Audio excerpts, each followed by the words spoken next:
The Second World War was going on. My first memories are of bombs. And my grandmother's house just being flattened one night. I was 5 when the war started, and I was evacuated twice. Didn't really have any childhood, per se.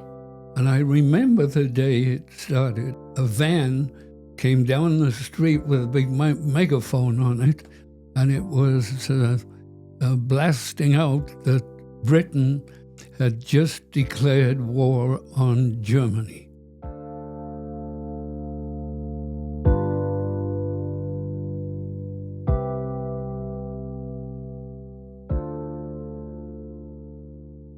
History is not only the study of stories, but the study of storytellers. To understand history, you not only need to know what was said, but why it was said.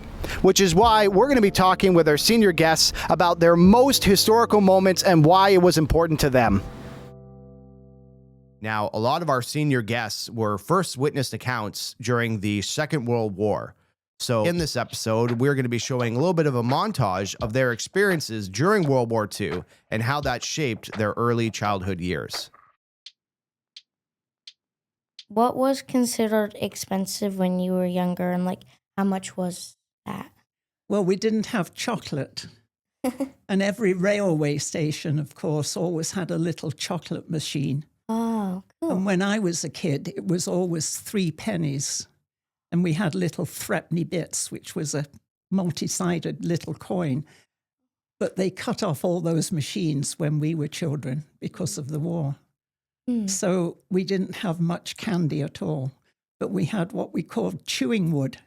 And it was pieces of wood and you just chewed on them. And it had a flavor. And I've never found out, and nor does anybody else I know that was English, know what that chewing wood tree was coming from. But we always chewed on it because it was something to get that we didn't have much food for. And at school we had to go strawberry picking every summer and blackberry picking because they were free in the woods around wherever we lived. Yeah. Okay, what did you do for fun as a kid? As a kid, oh my goodness. I think we roamed the streets more than kids do now. Yeah. We did everything together as a group of kids who lived on streets.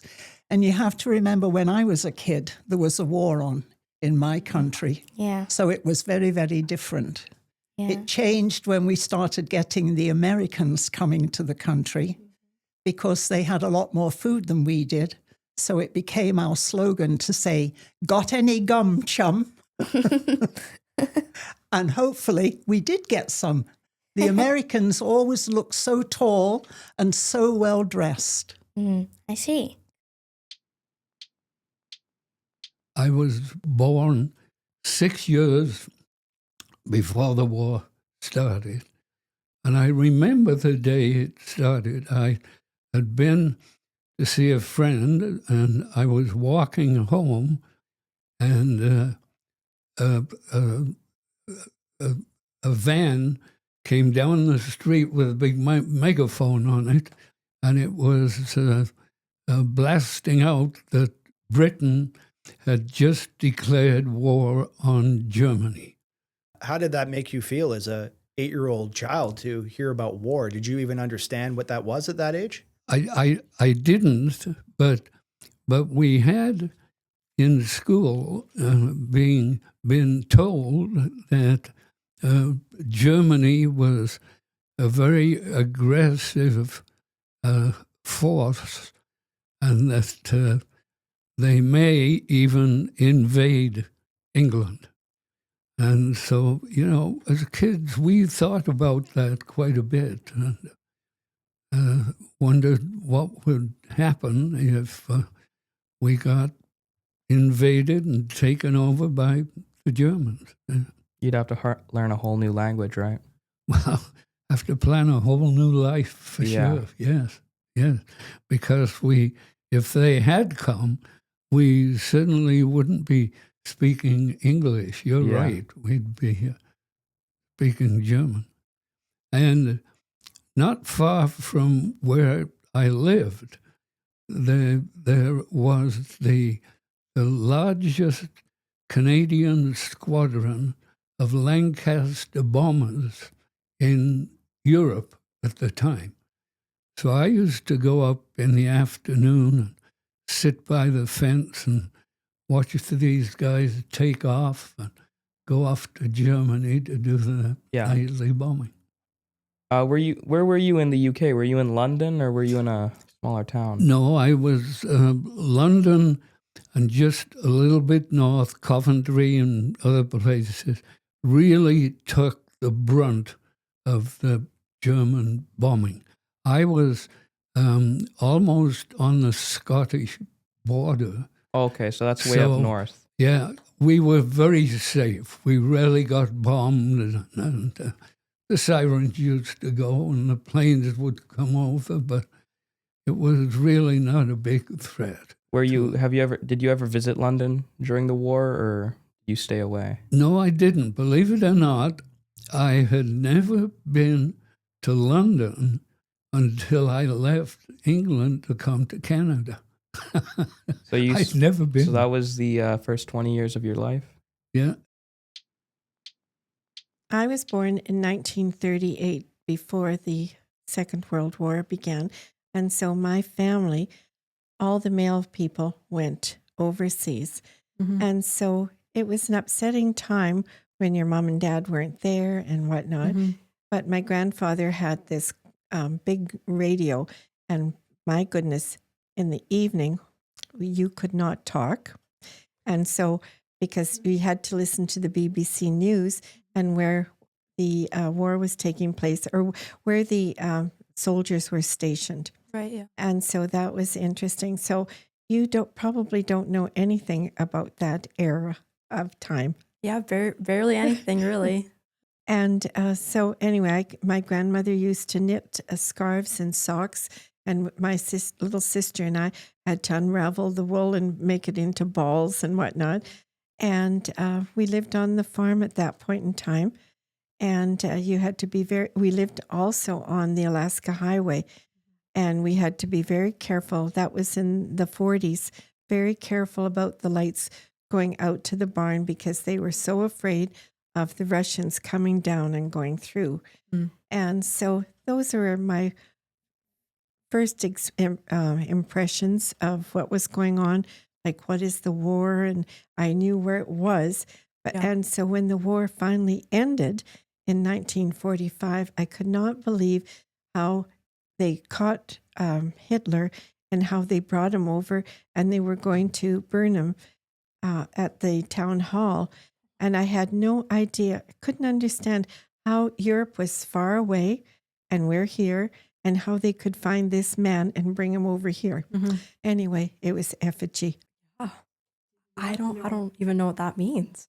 Well, it was just a straw person that they put up and was going to burn. I had no idea.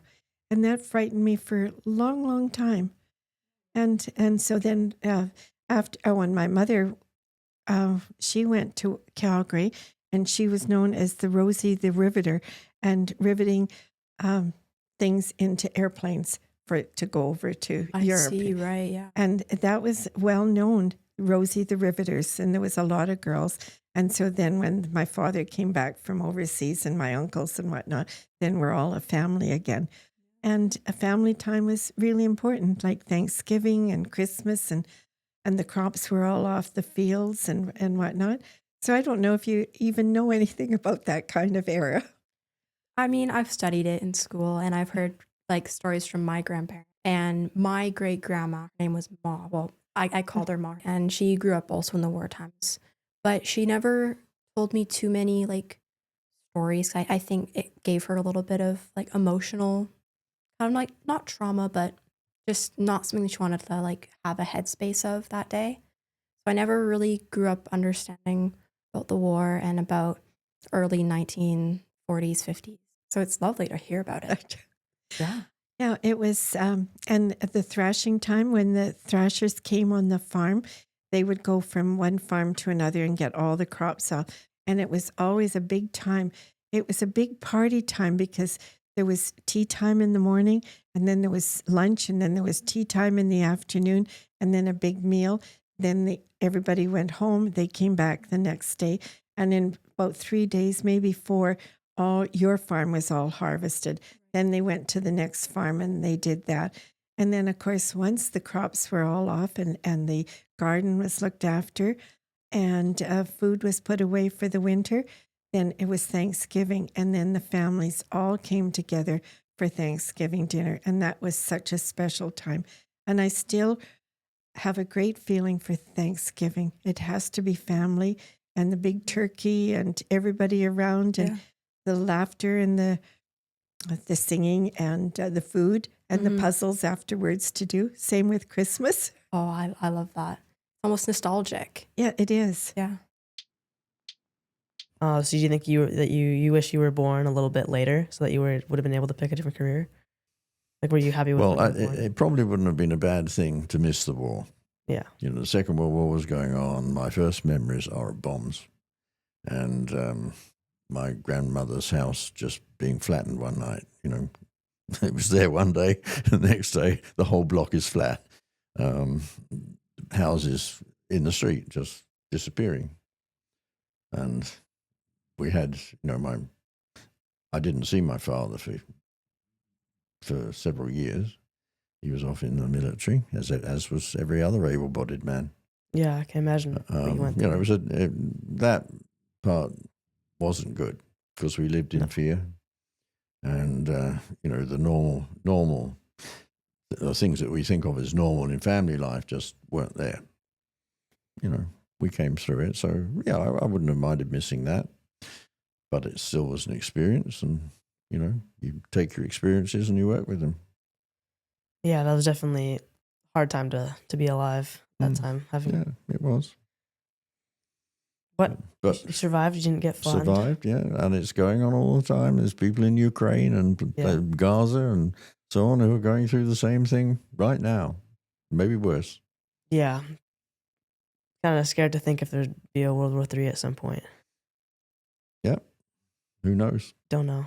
We hope the folks at the top have more sense, but you don't know. You mentioned your father was in the war. Yeah. Do you remember when he returned, or what I think he came back. Kind of it must have been strange having him away for so long, and then I guess reintegrating. Yeah, well, he would come. I mean, when I say he was away, basically he was away. He would turn up for a couple of days once in a while when he got some leave. Then he would pay a lot of attention to my mother, and the kids sort of came secondary. So I missed. I'm sure my brothers too missed. The other brother that was born during the war missed our dad. I think he came back home in 1947. So the war had been over a couple of years, but of course they didn't demobilize the troops immediately because they were worried about the Russians. Mm-hmm. So people were still in the forces, and then gradually they were let go. And then, he went back to the job which had been kept for him, as it was for most of the men. The jobs they left when they got called up were more or less reserved for them to come back to. So he went back. He was in an insurance company, and he just went back to that. And then food began to appear in the shops and actually on display in the shops, because before that, everything had been rationed. And it was still rationed for a while after the war because the supplies weren't there. And I remember the sweet shop. And we had special shops that were candy shops, sweet shops. And they kept all the sweets in big jars in the window. And then you went in and you got them weighed out into a little bag for you. And I remember the sweet shop gradually filling up with these big jars of candy, but they couldn't open until a certain date. That was a government order. Can't open a sweet shop, and you can't open this, and you can't open that until a certain date, so that they could get the stocks in, and then they wouldn't get runs on the stocks and so on, riots and such. So yeah, rationing gradually ended, and we got, but it took about 5 years after the war for things to get back to any sort of normalcy. Yeah. I remember all that. Would you say that you didn't have a father figure? Not in the early years. No. Later, Yeah. But then I was like 10, 11 years old. So did anybody like come in to like refill that spot, like to be kind of like? No, it was all women, various women. I mean, there were grandparents and aunts and so on, but there were no uncles or fathers. No. Yeah, so you had a lot of your family like nearby, like you lived in the same town. Well, a couple of the families were nearby, and others were not too far away. People didn't move as much in those days. No, yeah, I guess.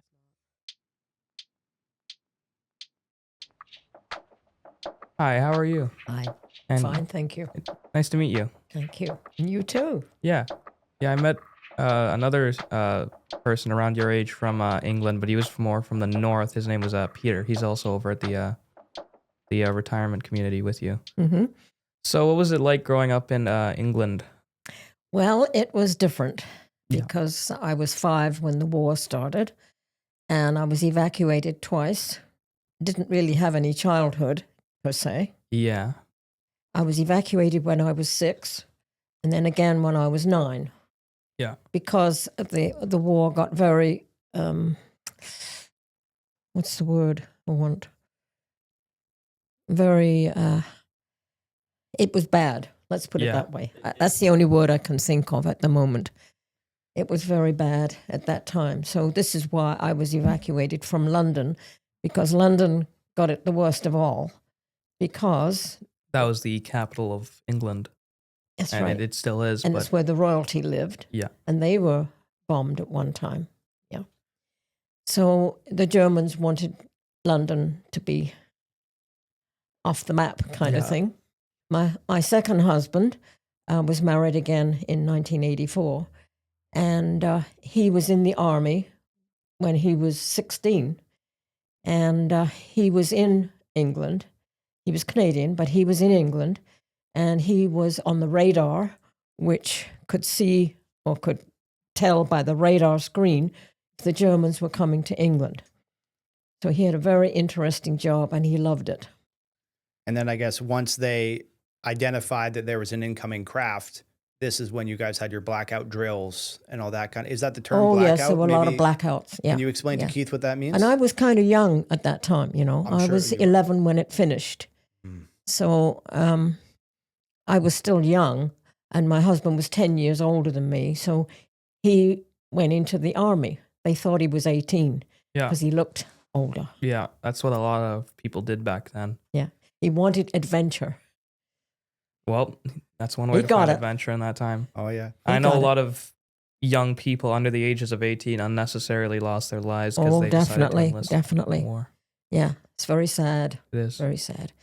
He knew when he went into the army that he was not going to get killed. He said, I just had that feeling. And he had a good time. He had a good time? Oh, he had a good time, yeah. Yeah. With all his friends and going to Europe.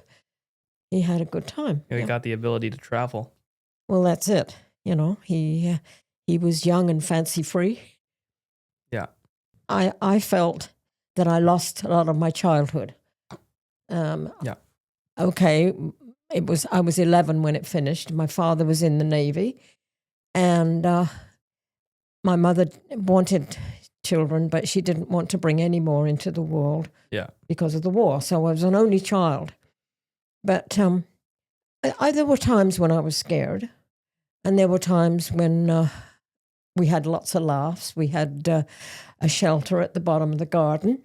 Yeah. And we'd go there and sleep there. It wasn't very comfortable, but it was okay. But I was evacuated to a lady for a year and a half when I was 6. And she was a lovely lady, her and her husband. And they spoilt me, of course, because they never had any children until later on. And then the second time I was evacuated was horrible because I was with a lady that accused me and the other girls that were there of stealing things. And she was a horrible lady. Yeah. And I was only there about 6 months. I spent my 10th birthday there. Yeah. So it was towards the end of the war. What were your teenage years like after the war? I left school at 15 and went to work in an office. Worked there for a year and a half and left and went to work for somewhere else. And then I went to an insurance company in London, and I stayed there over 6 years. Yeah, what made you decide to leave England? Well, I had the year before, I went to Italy for a holiday, and I guess I got the traveling bug at that time. Yeah. So I had a friend who, she said, what about going to Canada? And I said, oh, sounds good. If we didn't like it, we could go back to England because we paid our own fare, went to Canada House and got it all arranged. Yeah. But I wanted adventure at that age. And then you arrived in Canada and decided to stay. Yes. I didn't the first few months because it was so cold. And then you got used I was to it. going to go back to England, but I didn't. And back when you were younger as well, same age, what was the is there any historical events like way before you were born that helped inspire you or shaped who you are? Way before I was born? Yeah, like any historical events that you've like learned about. Well, I loved history at school. I really loved it. I'm very interested in it now. I go to the historical lectures that they have at Berwick once a month and learn about different times of history. Some are sort of long way away, a long time ago, and some are more up to date. But I can't think of any historical thing really, except the war. I mean, you know, when you're a child and you go through a war, you learn about Hitler and everything else. But I can't recall any historical things then. Yeah. Because back then you would have been all focused on the war at hand, and there was really any time. It wasn't until later when I got to be 12 that we had history as a lesson. You know, you had history and you had religious instruction, you had art, you had French, you had all kinds of things in those days. I just wanted to ask, how did it feel seeing your children and your grandchildren learn about the things that you experienced, the war? Some of them are interested, some are not. My children were interested, and they used to laugh at me because I used to tell them that I was a flight attendant, and they used to say, well, did they have a rubber band on the airplane? You know, stupid things like that. Yeah. And I'd say, no, it wasn't that far back. Yeah. But no, they were interested if I had any stories to tell them. My grandchildren, as a matter of fact, my one grandson, he at one time asked me my life story. So I used to send him emails of the time I was born, the time the war started, the time it ended, what I went through, and all my marriages and my children. And I think he still has it. He was very interested in that. It's great to learn family history. Yeah, he's now 41 years old, and he's a father of 2 children himself. So you have some great-grandchildren. Oh, I have 6. 6, that's a lot. You're telling me. They have said that if you do not understand your history, you are flying blind. It is important to understand what happened previous in order to chart the course of where you're going. This episode may be over, but I hope it does not fall into the sands of time. History is a very important thing, and I hope we all remember it. So thank you so much for watching. I will see you in the next episode, where we are going to be talking about children and family. What do our student guests think about starting a family, and what advice can seniors share from their family history?